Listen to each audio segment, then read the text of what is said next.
I'm keeping that in because I've already hit record. Welcome to the Pod of War Games cast. I'm your host, Theo Gizmo, joined by the very enthusiastic CW Lanky. Hello.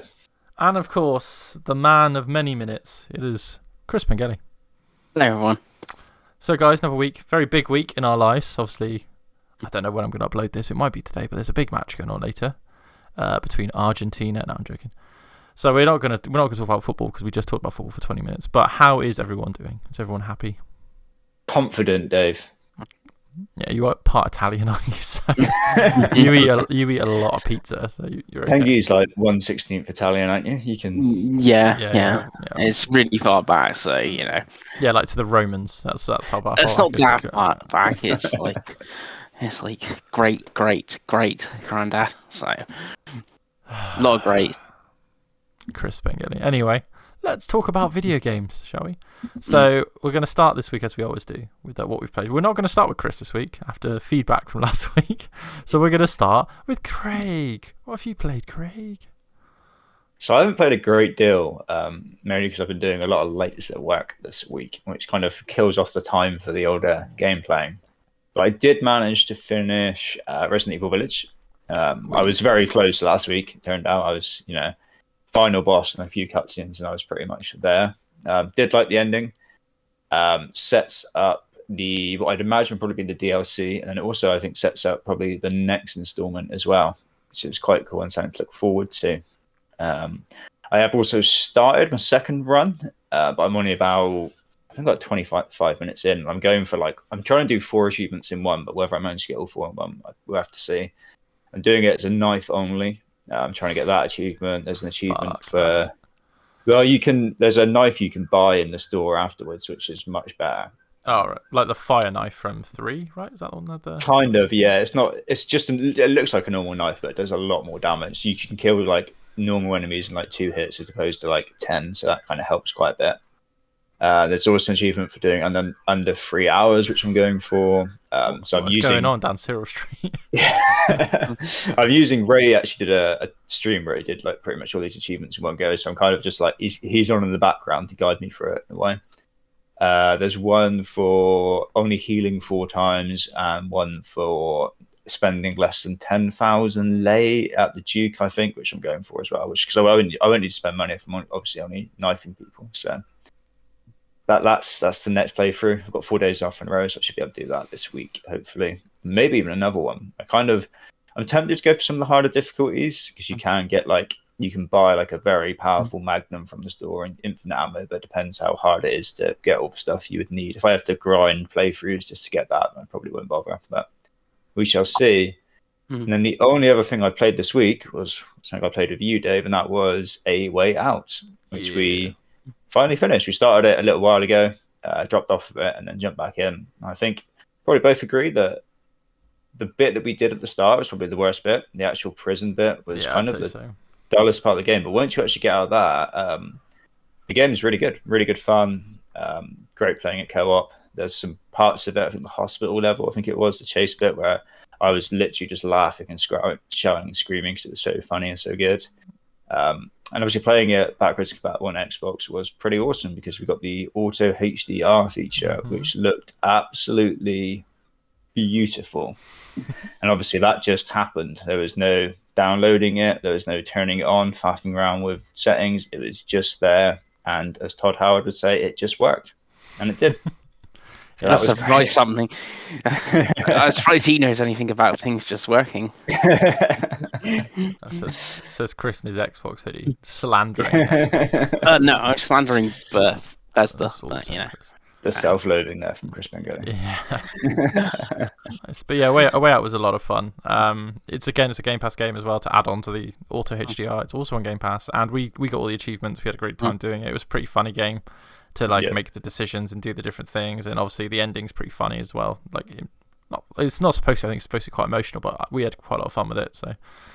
And I'm looking forward to It Takes Two when it inevitably comes to Game Pass. I was going to say I've got 2 follow-up questions for Craig. When It Takes Two comes to EA Play, so in Game Pass through that, are you two going to play that? I might have to drag Dave, but yeah, we're playing it. Yeah, we'll probably play it. Yeah. I was just say, I think it's more of a Dave game as well because it's more of a platformer. So with the co-op, I'm usually pretty good with any co-op, to be honest with you. It's just getting me on the Xbox, I think, is what probably is, because I tend to jump around and play other things. So, and then the other thing, going to Village with going for achievements and that, I haven't actually looked at the achievements or the trophy list or whatever, but I'm guessing it's got some that are based around the mercenary mode. So is it a possible 1000G, or are you going to try to get your 600 or 700 and just go, oh, I can't be asked with mercenary mode or whatever? Yeah, 100%. There are 4 or 5 achievements tied to mercenary mode, I believe. And there's also like a collectible one as well, where you've got to find all the files. So I definitely won't go for the completion. It will be just do as many runs as I kind of still having fun with, and then it will kind of be whatever I finish on. But it won't be like a Resident Evil 3 where I do like 5 runs to get everything, because like that was like an hour and a half, and you can whiz through that easily. Nice stuff, Craig. Nice. And obviously you didn't buy anything this week. No. I know. I don't know why I ask, but one day I will ask and you'll be like 15 games. I'll be like, oh, nice. So we'll go for me next. Just we'll end on the Chris sandwich as it is. Other than A Way Out, which I said I did enjoy, I've been playing more of Gravity Rush 2. I'm not that far from the end. I'll probably be able to finish that again this week if I don't get distracted. And I've obviously been playing lots of Dirt 5, because obviously why would I not?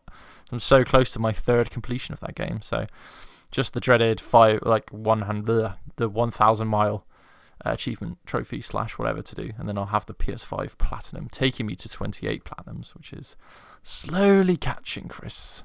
And I haven't got any Ratalika stuff yet, so I need to crack in on that, catch him up, get to 100. No, I'm joking.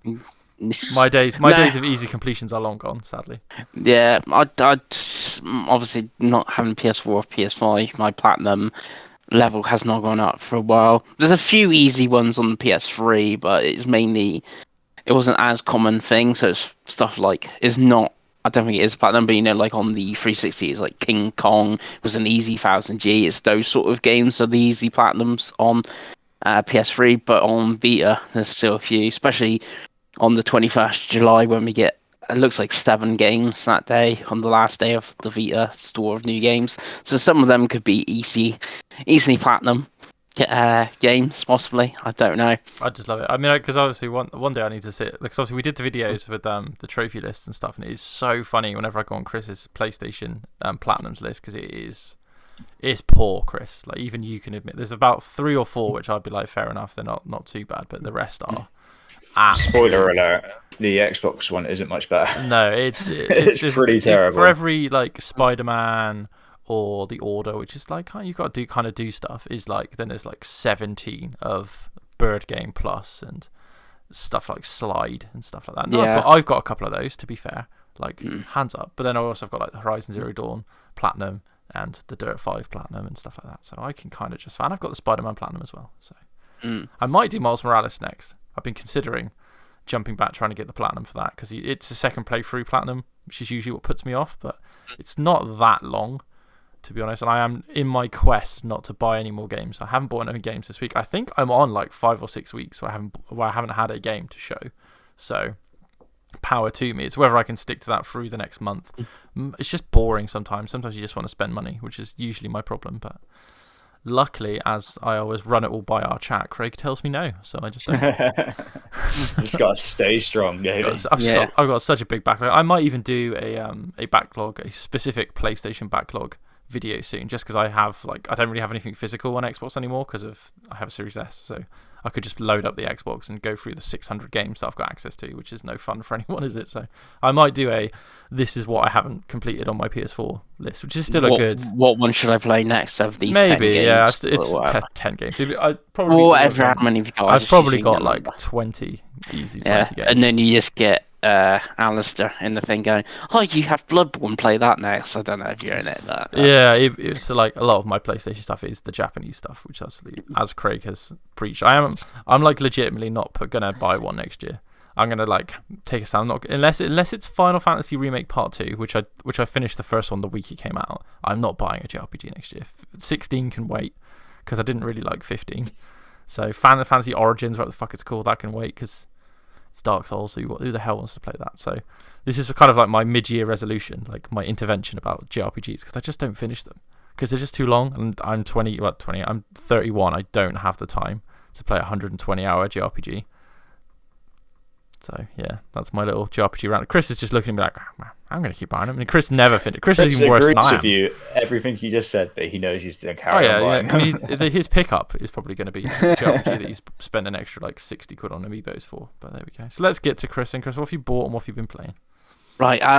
It's basically a continue of last week. There's only 3 games.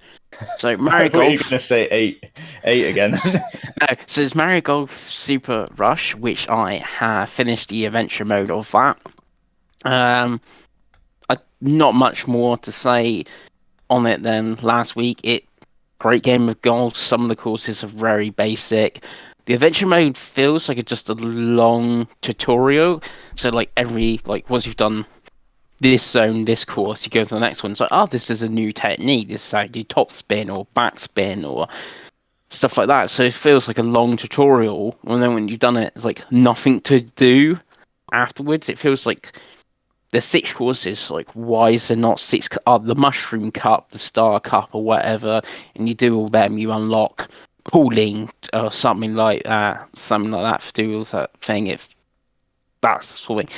It doesn't feel very Mario-ish either. Obviously, it's got Mario characters and stuff, and the aesthetic. But the adventure mode doesn't go like full Mario until like the last 10-20 minutes of the adventure mode, where it goes a bit more silly of the golf. So yeah, it's sort of a weird one. It's a bit of a letdown. Like I said, the game of golf is good, and it's fine for what it is. The problem is it's a Nintendo game, so it's not really ever going to go on sale. So I'm like, I could go, you should get it when it's cheap, but when's it going to be cheap? That's the problem with that sort of thing. But yeah, it's fine basically. I can't see it being like in my top 10 game of the years or something come the end of the year. It would in there at the moment because it's not just been a lot, but yeah. Do you think it's something you're going to hold on to for like the extra courses? No, or you just I've already sold it. Yeah, I can see it's probably not worth holding on to.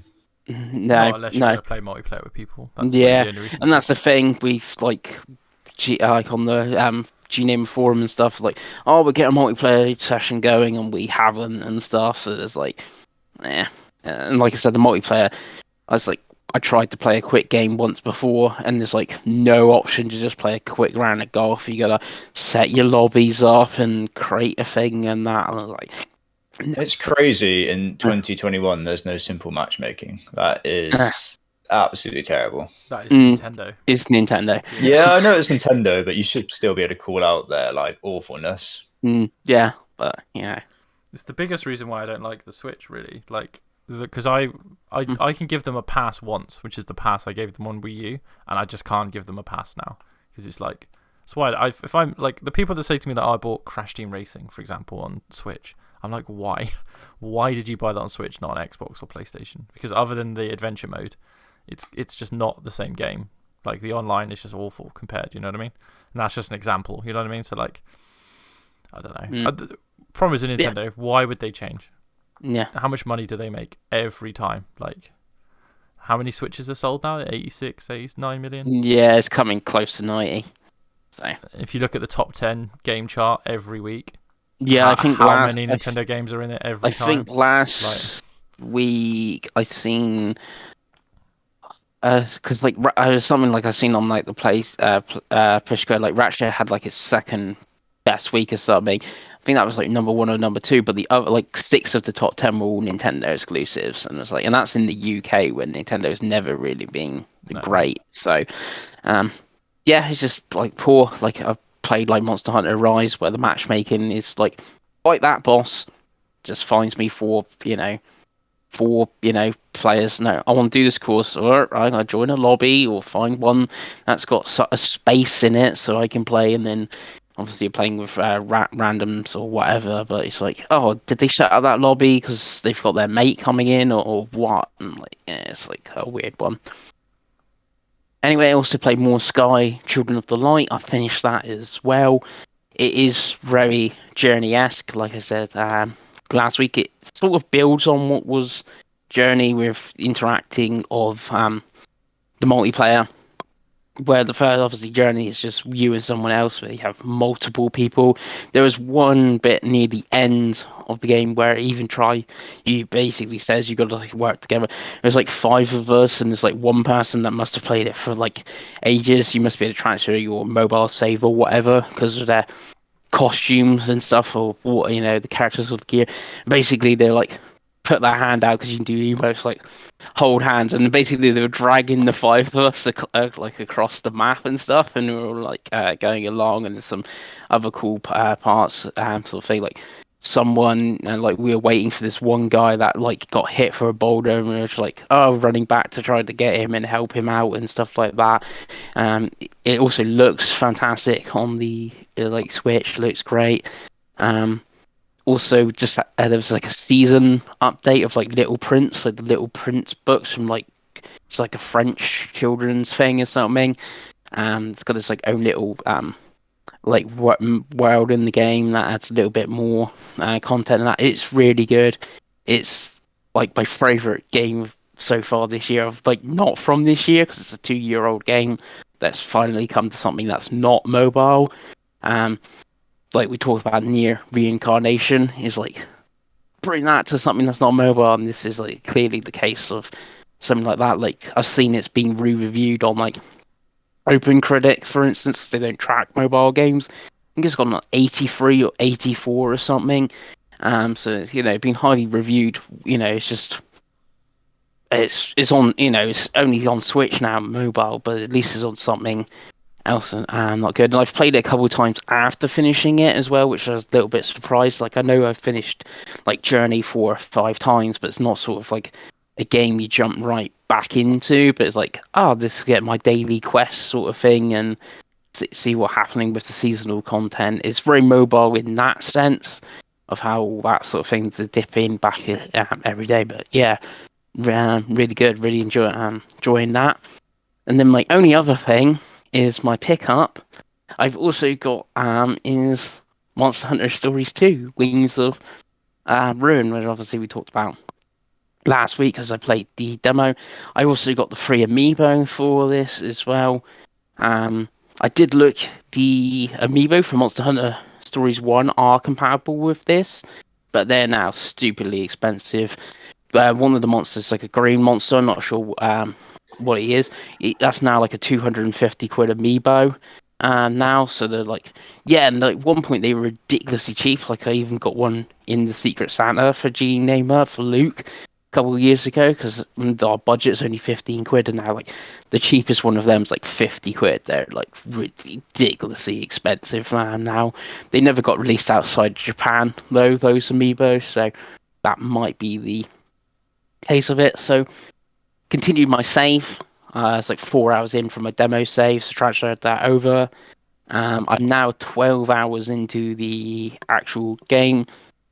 Talking about long JRPGs, from the reviews, and I think it's actually on the shorter side. I think it's like 25, 30 hours long, which obviously might play in its favor if you're like looking at a JRPG. It's like, oh, do I play this or do I play Persona 5 Royal 120 hours? At least with this being like 25, 30 hours, it is a more doable game. Yeah, it's just more of what I said last week. Nothing's really changed. I've now got a full party of 6 monsters in my team, 2 speed, 2 technique, and 2 power. Some got elemental, so I got like a Royal Ludroth or something like that it's called, which has like water attacks. I got a Pookie, which I think has got poison attacks and stuff like that. So they got elementals and stuff like that. Better gear and all that good stuff.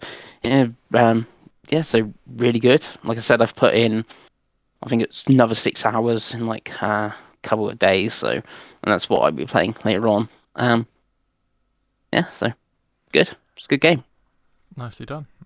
More Year of the Switch for Chris. We look forward to that podcast in December. Yeah, but weirdly, obviously, this going like with the Switch, like this is Capcom game. Obviously, Monster Hunter Rise came out this year. Capcom as well. Great Ace Attorney is soon as well. That's on PS4 and Switch. Capcom, and obviously Craig's Play Village as well. Capcom. So it actually might be the year of Capcom. They've been having a decent, that's 4 decent games. I don't know if they got anything else coming this year or any DLC and stuff like that, but. Yeah, Capcom they have turned into like one of the most consistent like publishers now, aren't they? Really? Yeah, they're having some quite a good. It's funny because there was a period where they were terrible. There was like a 5 to 10 year periods, mid 2000s, Chris, maybe. Like the early to mid 360 generation is the best way to describe it. They were utterly terrible. Terrible. So it's cool that they're on a comeback, and they have a lot of cool franchises. Obviously, I think Street Fighter is probably their biggest thing they haven't really fixed because 5 wasn't great. Isn't particularly well respected, but other than that, they've been hit out of the park. They do Devil May Cry as well, right? I think so. That's Devil May Cry 5. Since that came back, and Mega Man has done okay since it's come back. Obviously, it's not the major franchise I think people think it is. The same with Metroid, to be honest. Like, it's Mega Man's great if you were into those games in the 80s and the early 90s, but to the average person, like Mega Man and Metroid aren't big franchises really. So. No. Like I said, I don't know what Capcom's got after Ace Attorney because that's the end of this month. So it's like 6 months still of the year if they've got anything else to come. Obviously, they're going to add content to Monster Hunter games where that keeps DLC away. for Village as well. Wouldn't that be? Yeah, but I want some remasters. Developments. I don't know. I want some Lost Planet remasters. That's what I'd like. Yeah, but we'll see. I'm not. Maybe Dino Crisis. Who knows? Dino Crisis would be good. Anyway, but that is what we've been playing this week. Fantasy Critic wise, the only change is I got 11 points for Monster Hunter. Which I surprised it only got 81. I thought it should have got higher. It's because I picked it. That's what it is. This is the agenda against me. No matter what I do, I can't seem to get a win. Even Village, I don't think got as much as we thought it was going to get. I think 14. I think it was. Wasn't it?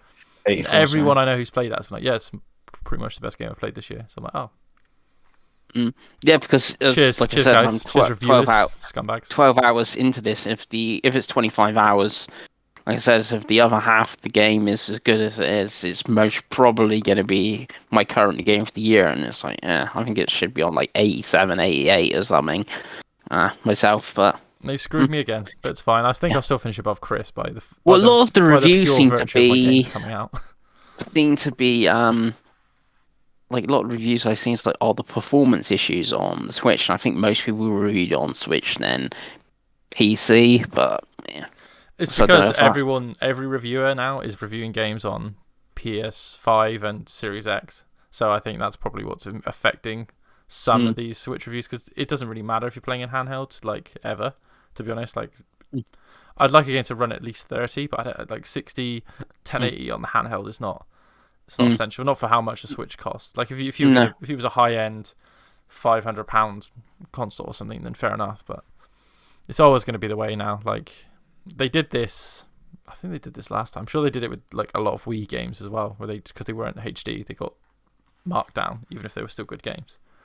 But I said that Rise is one of the top rated games of the year. I think Rise ran well though. That's the difference. I think Rise was like 60 frames. It just had a variable resolution, right, Chris? I think so. Like its resolution would drop.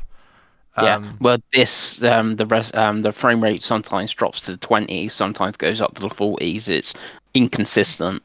So. Yeah, which is strange. You could just lock it at 20 if that's all it can do, and then it'll still look smooth. But hey ho, what do we know? Hey, what do we know?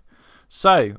This week, there's been lots of news since the last podcast. There's 2 major news points. We'll do the first one because that's not really news, and that's already painting my opinion of it. But it's the Switch OLED model. Chris, what is different about the Switch OLED model to the Switch? All right, the Switch OLED model. The difference is which is the name, by the way. That's what they've called it. It's not like yeah. So now it has a 7-inch screen instead of a 6.2-inch screen, and it's now an OLED screen instead of LCD, I guess, is what the current Switch is. So the screen is 0.8 inches bigger and a better screen type. And the dock has Ethernet. Yep, so on the actual... I cannot believe that is being put as like a big selling point. That is unbelievable. That's the first Nintendo console with a built-in Ethernet adapter. Yeah, so the Switch itself, so it goes to Switch, it's also got a better kickstand. It's the whole back of it is now a kickstand, which is more adjustable. I So you have can have it never like, used it in that so you mode. can have it Not once. slightly more lying down or like standing up better. So that, and they've improved the speaker quality as well. So it's got better sound quality, a better screen, and a better kickstand, and it has 64 gig of internal storage instead of 32. So it's double the storage of the. So that's the Switch itself, and then the dock. They've changed it; it's now round instead of square at the top, and they've got rid of a USB slot, but put an Ethernet slot in instead. So if you're a competitive Smash player or a competitive Splatoon player, then that could be handy. But I reckon if you already are, you've most probably bought the Ethernet adapter already. That's taken up one of those 2 USB slots in the original dock. So yeah, that things they're gonna be able to buy the docks individually if you want the new dock for reasons. You can really buy them on the My Nintendo store, and so you could buy an extra dock with, like I said, the rounded white or black, and with the Ethernet on. So that's the difference with the dock, and then like the Switch itself differences. Yeah, not a lot, to be honest. Yeah. I think it's the same old that when these things come out, like there is no reason to get this unless you don't have a Switch. If you're in the market for a new Switch, then buy the OLED model. But there is no reason to buy the Switch OLED unless you only have a Lite, I guess. Yeah. But then if you already have a Lite, you're mainly handheld anyway, so you're probably happy with the form factor of your Lite. Yeah, I guess I've seen them. £310, I think. Yeah, press have gone hands on it, and they say the screen is like they've played like Breath of the Wild on it, and they're like, oh, it looks gorgeous on the screen. So I guess if you're a huge, mainly portable gamer and you do want a better looking screen, I think that's the only sort of real benefit there. Yeah, and obviously, like, I'm not going to buy one for sure. Craig isn't going to buy one unless that's the model. Like, realistically, this might help Craig get a Switch because they might sell off the other Switches for like 150 quid. But even then, I don't think that's going to work. So you'll get one, Chris, obviously, but the rest of us. Mm-hmm. So what is the early bet on Chris buying a Switch then? The Switch OLED. I think it's fairly high. Yeah, definitely. If it's not this year, it will be next year. Like it's right. So the Switch OLED for me, I barely play my Switch in handheld modes, so it's like no different in my current Switch. The only things I would maybe get one if we get a cool special edition, it's like become, I don't know, Breath of the Wild 2, and it's like, oh, here's this. It comes out Breath the of the same Wild. day as Metroid, so it could be a Metroid one. Yeah, well, it is white and black, same as Emmy in Metroid. Okay. But it's like, oh, here's a Breath of the Wild 2 OLED Switch. I'm like, okay, that looks very nice. That's mostly the only situation I can see I get one. Plus, we've already had more Switch Pro rumors since this has been announced, and that's also like would put me off. I know these Switch Pro rumors went into this, and then obviously this, like, everything is actually correct of the rumors, apart from more power with this OLED. But then there's been rumors since again, which would also put me off a bit. If like, oh, I get the Pokemon Edition OLED, and then 6 months later, here comes the Breath of the Wild 2 Switch Pro or something on the same day as that. So that's another thing. You just buy both. I don't know why you're arguing about it. You would just buy both. How many Vitas do you have? I have 3 Vitas. One's blue, one's pink, one's black. Okay. Plus the PSTV, right? Yeah, and I have the PlayStation TV. Yeah, so that's 4 Vitas. But okay, we'll see. Yeah, I know. Like, I know what you're saying. Like, I have my new 3DS XL Majora's Mask. Like, how many 3DSs have I had? But they have obviously. I'd hate to know how many 3DSs you've had. It must be 6 or 7. But obviously, we've had these cool special editions, and Nintendo have gone, here's your 3DS, here's your 3DS XL, here's your new 3DS, and you've had all your new colours and stuff on that. So it could, like, that sort of thing, like I said, if there's a cool special edition. But I've got my Switch, like, behind my TV, so you can't even really see like I got the Animal Crossing one, you can't really see that the dock is a different color to a normal Switch dock. I don't really use the Joy-Cons thing, and I am really using my Switch like a normal video game console at the moment. So really, for me, Nintendo collector cool things would be controllers and stuff. Like I'd be more interested in here's a new Switch Pro controller that's white and black for Metroid or something. That's, like I've got like 5 or 6 Xbox controllers that are different colors. I can see me getting more like pro controllers like that, but an actual console with less power, unlikely until, like I said, we keep getting more rumors of it. So who knows? Okay. And obviously, Craig, this does absolutely nothing for you, right? No, it didn't really get me excited at all. I thought like you said, the Ethernet part of it is just hilarious. I'm sure the screen is pretty, but I'm sure it's not as pretty as just playing it on like a TV. So why wouldn't you just do that? It's still 1080p, so 720p. So it's not like it's exactly. I do think Gary Whitta summed up pretty well, saying that like in fairness to Nintendo, they hadn't actually promised anything. No, they never did. It was Twitter that kind of riled itself up in this big Switch Pro 4K malarkey, and when Nintendo, who hadn't mentioned that at all, delivered this. And by the way, who never do that. Yeah. Who never chase power. Like even the new 3DS XL is slightly more powerful than the 3DS. It's not like I don't think if we ever get a Switch Pro, I don't think it's going to be powerful until they do a Switch 2, until they do a sequel, which is more likely. Yeah, I think the power, like some of the rumors we'll be getting were a bit ridiculous of a Switch Pro, but going back to Monster Hunter Stories with its frame rate all sort of all over the place. I think it's like 900p or something like that as well. Even if you got a little bit more juice out of it, it's like it's 1080p. It's now even a fixed like 30 frames isn't that impressive when you look at a PS5 or a Series X, but it would be that little bit of and that's extra. What the new 3DS was. It was just a CPU bump. It wasn't like a 4K chipset or anything silly like that. No, but like even like if you play Hyrule Warriors Legends on like an old 3DS, it runs pretty poorly. It's just that little bit of optimization. That's the sort of thing. Well, like I said, I played last week. I played Samurai Warriors 5 demo on Switch, and it's like, this is pretty poor. On it's just that little bit of improved. That was the biggest complaint I saw. To be fair, it was just people moaning that the frame rates were nowhere near where they should be, and I saw some screenshots of people with Mario Golf, and it looked awful in some of them. So yeah. They do need to improve, but then we say that, but then they keep selling out, don't they? So. Yeah, and they haven't been that company since the GameCube. They just haven't been that company. I don't think they need to. Like as much as like I think one of they said on one of the other podcasts, it's like as much as we complain about it, we are like 5% of the people that buy Switches and Switch games. Like it's just little Johnny doesn't care. He just wants to play Pokemon. You know what I mean? So yeah. And like I said, I'm still enjoying Monster Hunter. The game's still good. It's just I prefer slightly better performance out of it if possible. Yeah.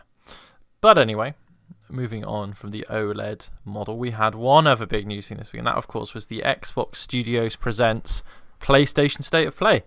So we got it was a Deathloop focused State of Play. We got 9 minutes of Deathloop, and obviously we got some other stuff which Chris is going to list off shortly. Yeah.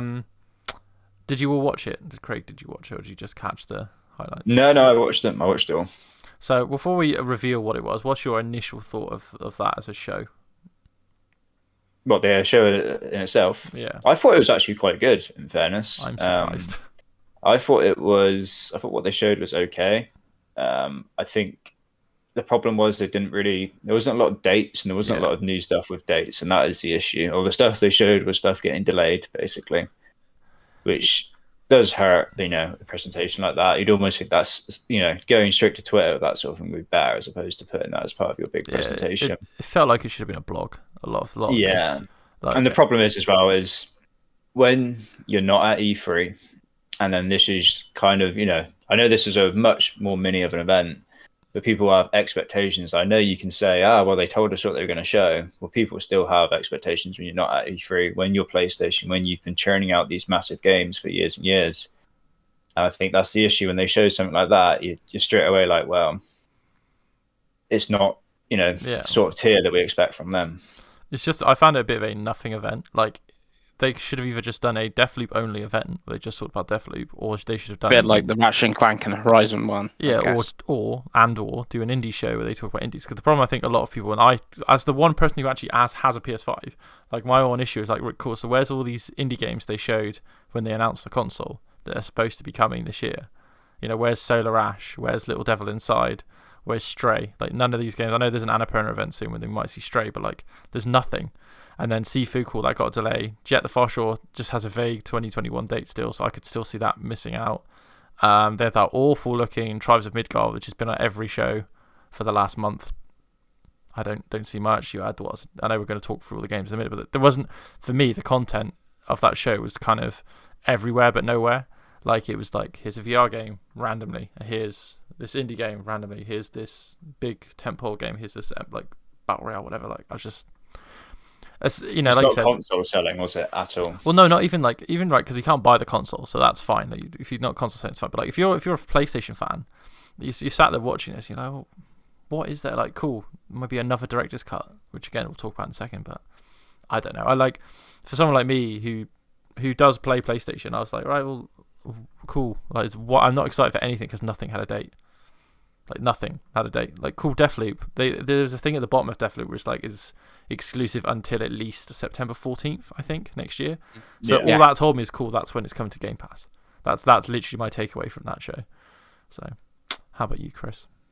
Yeah, I watched it. I went in, obviously, like what they tweeted or whatever. It's like, it's going to be a third party in the update. We're going to focus on Deathloop. So I got what I expected. There's a few things I did like the look of here as well, but as someone that don't own a PS5, and you're like, okay, you're going to sell me, on a PS5, there was nothing here. I'm like, okay, like, I get there was no Horizon and stuff, and they put out, that's so mainly the bigger games like that are going to sell me on a PS5, but I'm Chris Pengelly, will I buy a PS5 for a cool indie game? Maybe, sort of thing. Like, talked about like Kena Brucia Spirits. Soon I may try to play that on my PC instead. But something like that, if there was like something like that was shown or something, it's like, wow, this looks amazing or something. That might have been like a selling point or something like that. But and then a lot of them are like possibly timed exclusives.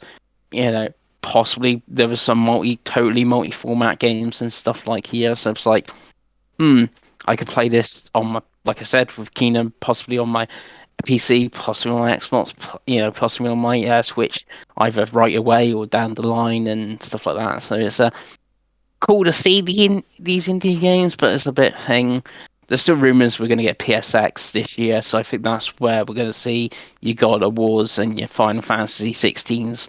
It will be like a big event in there, so it's just the wait till like November or December or whenever they have a PSX for those sort of games. And it's another rumor mongering thing as well, right? Like I'm kind of tired of it, and I know Craig probably as well. I'm just so tired of these constant rumors for shit all the time. Just like companies should just be able to say stuff. That's it. Like I don't see what's stopping PlayStation coming out and saying, "Hey, we're gonna have a big event at some point." Like Xbox did it when they had that interview, right, with the Bethesda. So we're going to have a big event in summer. This is what, we're working together on it. Cool. We learned something from that statement. I don't see why Jim Ryan couldn't come out and say, hey, we were working on a big event. Hey, it's going to be due around this time. Keep quiet and let's see. You know what I mean? So, but again, I guess the only problem then, like, he comes out, he says we're going to have this big event in November, and then you just have all the rumours of like, well, at the big event, it's going to be God of War Ragnarok, and it's going to be Silent Hill, and it's going to be so. I guess it just adds a little bit more fuel to the fire. So maybe, but anyway, I think if I still think, and I've said this the whole time. At some point, we'll do another catch up about next gen. Like, if you don't own any of them, PS5 is not worth it right now. Just wait. this show as well. And I go say Chris will list off in a bit, but just wait. There's nothing here that's worth buying a PS5 for.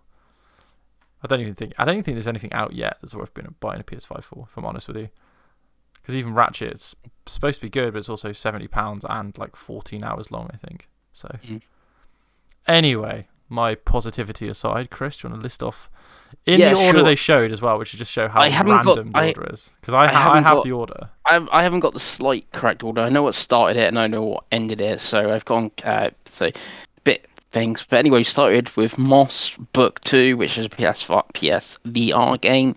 I've played the first Moss. It is really good. There was no date for this. I'm guessing it's a 2022 game. Fantasy Critic next year. I think this could be a dark horse pick. The first one is really good. So yeah, I'm excited for this, but obviously how many people got PSVR? It will also eventually come to other VR platforms as well, sort of thing. So like the first Moss, I think was exclusive for a little bit on PSVR, so I think it might have that going for it. But it'd be a really good game. So that's a positive start. Good game for a sequel for that. It's just such a niche market, isn't it? That's the problem with that. And it wasn't 100% clear if it was on PSVR or if it was coming to PSVR 2. And I think it is PSVR. I imagine it would be PSVR. And obviously the weirdest thing about PSVR at the minute is it's not easy to use it on PS5, which is still stupid to me. So, but anyway. Then, like I said, I don't know the correct order of the rest of it. Do you want me to list it? Because I have it in order. Okay, yeah, sure, because I've got Trials of Midgard listed next. So that is third. The next game was Arcade-geddon from IllFonic, who are the makers of Friday the 13th and Predator Hunting Grounds. And I knew their name from somewhere. And it's a flashy multiplayer shooter. It's out now on early access. Yeah, it looks fun, but I'm not really sure what the game is. Is it free or is it paid or what? I believe it is a paid early access game. Yes. Yeah, most of them are. So. Yeah. Again, but Friday the 13th and Predator Hunting Grounds were both fun multiplayer games with friends. Neither of them die though straight away. Yeah, and neither of them were of particular high quality. So, I believe James Williams is writing on it. I think that's one thing from Funhouse. So that's like the only bit of useful information. But yeah, that was Arcade-geddon. Again, wasn't particularly impressive, but there's nothing particularly wrong with it. Next up was, of course, Tribes of Midgard, which we've seen 1,000 times. I hate the art style. I think it looks really ugly. It's coming to PC, PS4, and PS5 later this month, so if you want to play it. I don't know why they keep pushing this. And they were showing like the seasonal content, and it's like, what's the point? This game's going to be dead after launch. And like, you're showing me what's coming in like October. It's going to be like 4 people playing this game. Like, it looks bad. Yeah, so that'll come out and die. The only way this game would do well if they somehow get it like August PlayStation Plus game or something like that, and then like everyone has it. Well, they've already confirmed all the August PlayStation Pluses. Yeah, we get 3, so I was trying to think it could go along. I'd be incredibly surprised, but we'll see. Next up was actually a game I thought looked very good, and that was Fist Forged in Shadow Torch. Yeah, that does look good. Sort of 2D, like beat 'em up almost, beat 'em up RPG, I suppose is the way to describe it. Looked really cool. Looked kind of like Biomutant in a way, but I think it's just because it was like anamorphic. But I quite like the look of it. Would I buy it? I don't know, but it's coming out September 7th. So, do we know how much it is? Not off the top of my head. No, I don't know if it's up for pre-order. This looked really good. It looked like the sort of thing I would definitely play if it's on Game Pass or something like that. But it's whether you would pay out for a digital game. I think it might be timed exclusive, but don't quote me on that. I can try. It does look. Yeah, I thought it looked pretty good. It was probably one of the better looking games. It's on Steam, but yeah, it's not coming to Xbox. So I don't have a price. That's all I can do. It's a Metroidvania apparently as well. So okay, right. Anyway, moving on. Sorry. Next one is the PlayStation Plus game I mentioned. It is Hunter's Arena Legends, which is one of the most generic names I've ever heard for a game. Yeah. And it is a 30-player battle royale game focused around martial arts, swordplay, as demons and hunters clash. This looked woeful again. It did look terrible. I thought this was another because there's another. I think it's either out now or whatever it's on Yeah, it's PC, yeah. which looks just like this, but it's not this game. I'm pretty sure it's got a different. It's like Yeah, it's like it's popular with some streamers at the minute, but I cannot remember the name. yeah, I know. It's like you've got a game that looks like just like the one that's on PC now. It's like why didn't you just get the one that is on PC now? It's like it just seems weird. But yeah, does nothing for me. It is the PlayStation Plus game for PS4 and PS5, August the 3rd, I believe. So Yeah. maybe it's worth trying, but again, it really did nothing for me. So I will. There's games like Phantasy Star Genesis I could play if I was going to play a game that's a bit more online-y and single player. So anyway, next up is probably one of the highlights of the whole show. That was Sifu. Game looks incredible. It is PlayStation exclusive. It's kind of like a John Wicky. It almost looks kind of roguelike-y because you age every time you die, and there's like they've said that there's basically a point where you can stop aging. So it's like runs almost, but it looks pretty cool. Its big news was that it was getting delayed to 2022, which is really strange. It was a massive strange downer, trailer, wasn't it? Yeah, because the game looked great. Yeah, because when they showed that, I thought, they're gonna date it, and no, it's 2022. Like, it is down, but like, if they dated it for some time until like it's coming 25th of January 2022, so it's delayed, but we know when it's coming. It's just, it was a bit of a downer, that one. Yeah, it's I would imagine if it was coming back early, they would have dated it. So I could see it probably being not quite that early in 2022. Yeah, maybe like March, April, or something like that. Yeah. But it did look good. The aging mechanic, I called ages ago on the first trailers. You did? It'd be pretty cool if it is the fact that you get to like 90 and then you just die and have to start again or something. I think that's what they said in like a press release afterwards. Yeah, that'd be quite a cool little gameplay loop. But we'll see. So Fist is currently £22.49 to pre-order because it's 10% off to pre-order. So there you go. That's the answer to that question. Lovely stuff. That's a lot for a Metroidvania, isn't it? Yeah, I think. You don't want to start that debate. You'll upset Twitter. Next up was Jet: The Far Shore, which looked interesting. I don't really know what to make of it because I thought it looked to begin with it looked quite journey-ish, which it kind of looks a bit more adventure gamey now. It looks to me like No Man's Sky, but someone's took the color out of it, and it's more top down. Yeah, I thought this looked terrible again. Wasn't this made in like Dreams or something? They made like the demo Dreams. I don't know if I keep dreaming this, but again, it's already had a delay. It did not have a date other than 2021. So no, because it was supposed to be a launch game, and here we are like 7 months later, and it's just 2021. So again, we'll have to see on that. The next game was Demon Slayer: The Hinokami Chronicles, which I believe is based on an anime, which I have not watched. Yes. It's apparently a pretty good anime. Yeah, I've not watched it, but it is supposed to be pretty good. There's a film recently as well, which strangely it was like, I think it was because obviously COVID and stuff. It was like the #1 film in the box office last year or something. Because obviously the worldwide box office, because obviously you can still go watch it in like Japan and obviously like I guess other Asian nations and stuff like that. So yeah, it's like it's got this like weird claim to fame where it's like the #1 box office film last year, something. I don't know where the game fits, if it's from like the start, from like the first episode, because I've played like Naruto games before and stuff like that, and it's like it's this arc and it's from episode 1 or something. It looked fine for what it is, but not for me. I'm definitely not for Craig. No. And it's also coming to Xbox, so yes.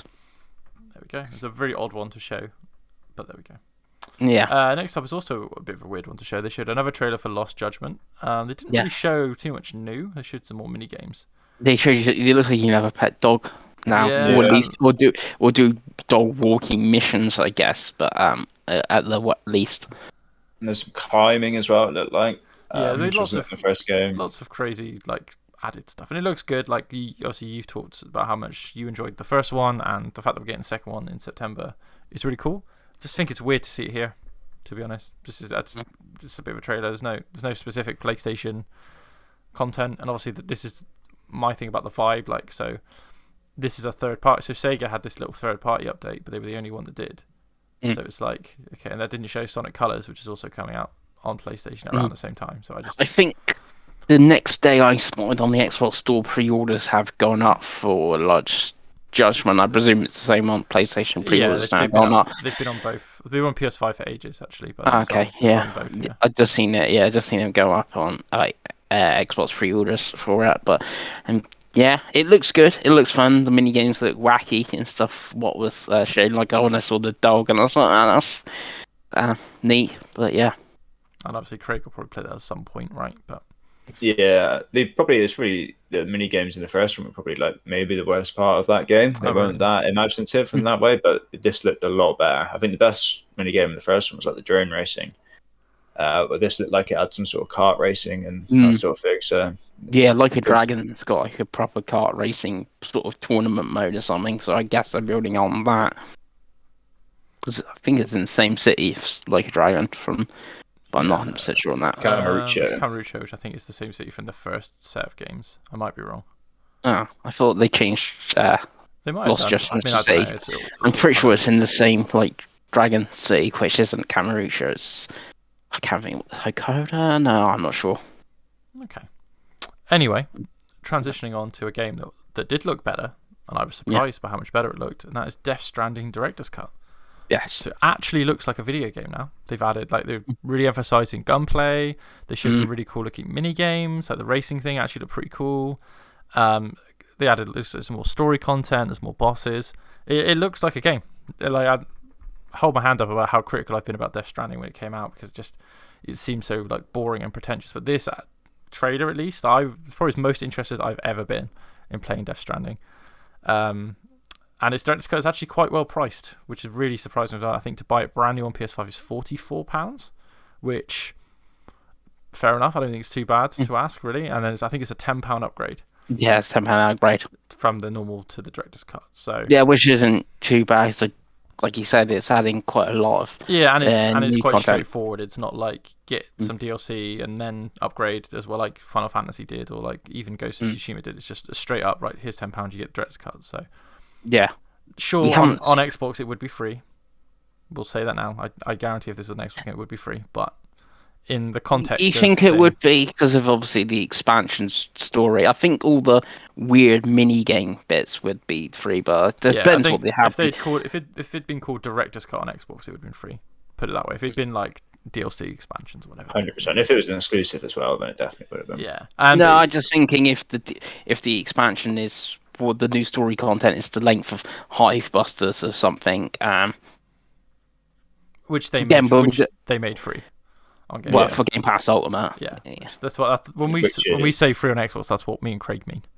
Because I think $15.99, I think $14.99. Yeah, like, so there's three of us here. We all have Game Pass. So yeah, none of us paid $15.99 for it, did we? Nope. No, but it is. That's why I'm.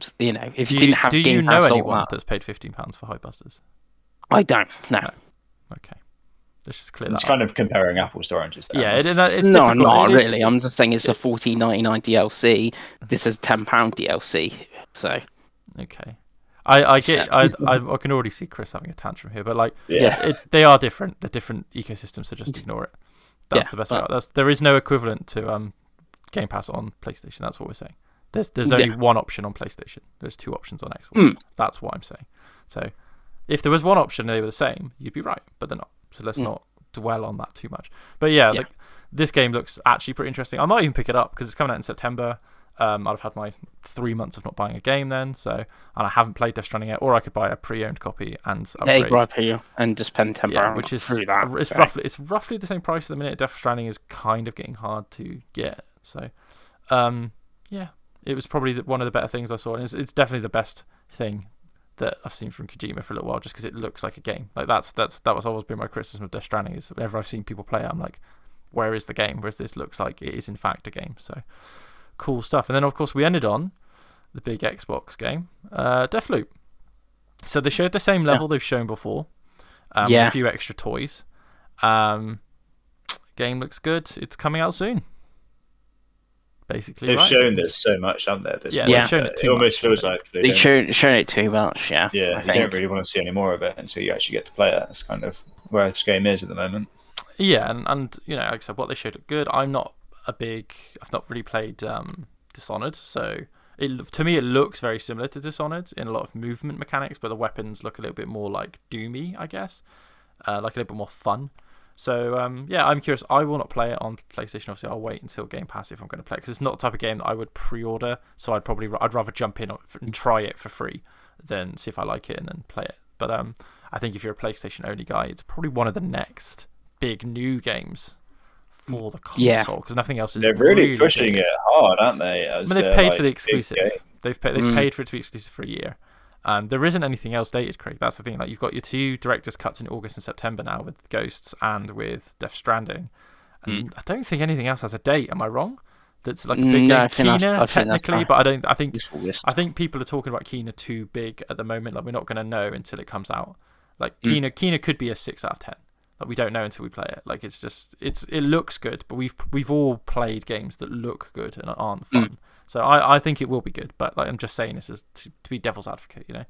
Obviously, Horizon doesn't have a date yet. I still think Horizon's getting delayed to 2022. I don't know. I think they need to say something soon if it's not. I think we'll probably have to get to probably September that they have to turn around and be like, yeah, it's coming out in November. Because it's, you know, I know they're not going to want to step on Call of Duty's toes because they never want to. And they're not going to want to step on FIFA and stuff. I don't think there's Assassin's Creed this year, though, so... And obviously there is no Breath of the Wild this year, which is really what they need to avoid after last time. So we will see. But yeah, definitely look really fun. Like I said, I'll try it when it comes to Game Pass. I know Craig is exactly the same, and obviously Chris doesn't have a PlayStation, so he'll be the same as well, I suspect. Yeah. So, and that was the state of play, and that's what I mean when I say it's a very strange show, very strange structure, very strange group of games. Yeah, when you go through it like that, the amount of games I'm sat there thinking that actually did look terrible. When you actually think about it, maybe I was a little bit too positive. Yeah, like there was a couple of things. There was a couple of things that looked okay, but the indies, the ones they chose, all had questionable somethings. There was something questionable about all of them, whether it was a date, whether it was a delay, whether it was what it looked like. There was always something. You know, there wasn't one game, even like Moss, like, right, when's it coming? What's it for? You know. So like, I don't think there was anything in that show other than, weirdly, which again I still can't believe I'm saying it, is Death Stranding probably was the game that I looked at like, I'm actually quite interested. That's the only thing. And again, I haven't played it before. I have a PS5. That's like pretty much the reason, because I own 2 physical PS5 games. I've had the console since February. But yeah, that was the state of play. That was the OLED. Hopefully we'll have some more meaty PlayStation news in the coming months. Obviously EA Plays the next sort of news. Yeah, that's a few weeks away. Second, I think. And I don't think we're going to get any big announcements. I think we might get a Dead Space, and we might get an IP revival. I don't think we're going to get like, you're not going to see the new Dragon Age. You're not going to see stuff like that. So I don't think there's a Need for Speed scheduled for this year either. I might be wrong, but I don't. No, I think it's basically just Battlefield and FIFA and Madden. They have to Madden. This so year. bear in mind that FIFA is getting its cover announcement, its trailer, in 2 hours' time before the Euro final. Even though we know it's Mbappe, so. There you go. And Madden is already out for pre-order, right? Because it's coming out soon, because obviously the NFL season starts soon. So, yeah. Battlefield is probably the one, like we've talked about on the podcast actually, before. EA's also got Formula 1, haven't they? I guess now. Yeah, and that comes out like next week, doesn't it? So yeah. Because they own Codemasters now, which looks cool, but again, I'm not spending 60 quid on a F1 game. Yeah, so. Yeah, but on the state of play, I think overall, the stuff I liked, like Death Stranding, I'm a huge fan. You know, it's in my top 5. Games of all time, you know, more content is good. I presume I have a new trophy list or whatever. Every PS5 game has a new trophy list, Chris. So there is no like combined. No, I was just thinking saves, because trophies automatic, like Final Fantasy Remake, for instance, their saves, the trophies are automatically unlocked. So some of the new features of that, like the new little legs and the catapult things, they make deliveries easier, because I'm stuck on like 69% of the trophies. So you can transfer your stuff over, but it's I presume at best, I think all the first party games have given you automatic trophy pops, but a lot of the third I know parties Spider-Man has. Spider-Man has, Final Fantasy has. For me, what else? I'm just comparing it to Final Fantasy because obviously it's not a first party game. Which it's exclusive though, so it's like a second party. That's why. Absolutely. Yeah. So like the little legs and the catapults make delivery easier. I think it was called BuddyBot, Chris. You should know your Kojima lore, really, shouldn't you? Yeah, so that looks in the silliness of like, why is there a racetrack in the middle of an apocalypse? It looked a lot like Gran Turismo as well, which is really funny. Yeah, like the UI they went for looks like Gran Turismo. So I said, it might be the one I pick up and see if it can. So that looks interesting. Deathloop, I think we, like I said, seen too many times now. When I first saw it, I was like pretty keen on it, but it's like the roguelike elements of it. It's like, you got to kill these 8 dudes in like a run. I can imagine like getting 4 or 5 of them done and then dying. They've said specifically it's not a roguelike. They've gone out of their way to say that it's not. I know it doesn't. I know it looks like one, and it could how it looks one, to me. But that's how it comes across to me. Like you got to kill these 8 dudes. Specifically said it's not. So I don't know if there's some sort of different mechanic that once you've killed one, that one's crossed out all the time. But surely it's definitely be dying. You do the loop again. Who knows, Chris? So it is definitely wait for Game Pass game in like September 2022. Or I guess like I pick a PS5 up in March next year and it's like, Deathloop's now 15 quid or something pre-owned. March next year. You're lying to yourself, Chris. Like Deathloop, like I said, if it's like, Deathloop is 15 quid pre-owned or something, it's like that sort of thing, but I don't think I would go out of my way to buy it. Plus September's a busy month. So Chris, September, Death Stranding, Director's Cut, limited edition controller for PS5. Buy PS5 day one. Just buy the controller. Comes with the little panels for the PlayStation 5. That'd be the first exclusive is a Kojima. No. I'd get it. I think it was this game of the year would be the controller.